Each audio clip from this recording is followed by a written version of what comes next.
Okay, I'm Chris DePinto. I'm a guitar builder and repairman in Philadelphia. Um, Adjusting an old Fender neck, not an old one actually, 80's or 90's. This one says E3 on it, so it's probably made in the 80's. And these necks have dual-way truss rods, so they can go forward or backward. They can change the shape of the neck by bowing or putting a belly in it. And they can be really difficult to adjust sometimes. So when you get one of these, first thing you're going to do is try and take any old truss rod, any old Allen wrench, and stick it in there and try and get it to grab. And very often you won't get anything, and it'll just keep sliding around on you. And maybe you'll get a little bit of a click, you know, like it'll grab for a second, and then it'll give away like that. And you'll be like, oh, this thing's stripped. There's no way this is going to work. Well, I've learned that they're not stripped. I used to give up on them, but they're not stripped. You really have to have the right Allen wrench, and you got to make sure your Allen wrench measures exactly like this one here. I'm going to put on my caliber, .2, what is it? .123. That's the one you need to do it. And that one will grab really well. This one's grabbing pretty good right now, but it can only go one direction. If I go the other way, it slips out again.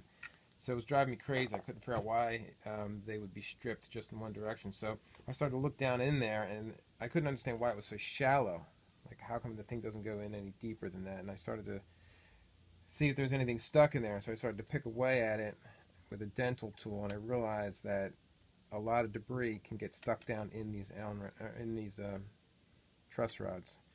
And if you can get this stuff out, you get a much deeper hole to put your Allen wrench into. So I sat there for a while and I got the stuff out. Now this one, still something in there, so I'm going to get it all out completely, and you're going to see that it's much easier to adjust this thing once all the stuff is out. And it's in there tight because people have been smashing it down over the years trying to get Allen wrenches in there.